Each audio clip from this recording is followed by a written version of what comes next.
Hello everyone, and today we're taking a closer look at a career trajectory that often gets simplified far too easily, because when people talk about Gökberk Demirci, they tend to reduce him to a single breakthrough moment, ignoring the layered progression that actually shaped his position in Turkish television.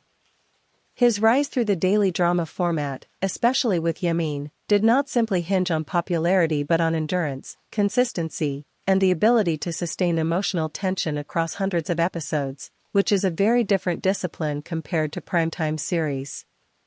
What makes his collaboration with Özge Yağız particularly interesting is that it occurred within a format often dismissed by critics, yet it generated one of the most discussed on-screen dynamics in its category. Their chemistry became a focal point not because it followed conventional romantic tropes, but because it developed gradually under narrative constraints that required subtlety rather than dramatic escalation.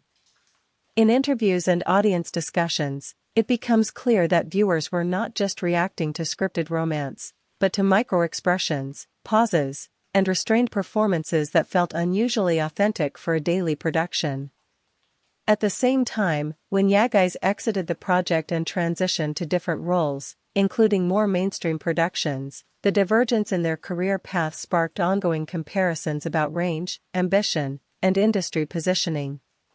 Some viewers interpreted Demirci's continued association with similar formats as a limitation, while others argued it demonstrated strategic consistency in a highly competitive environment where stability itself is a rare achievement.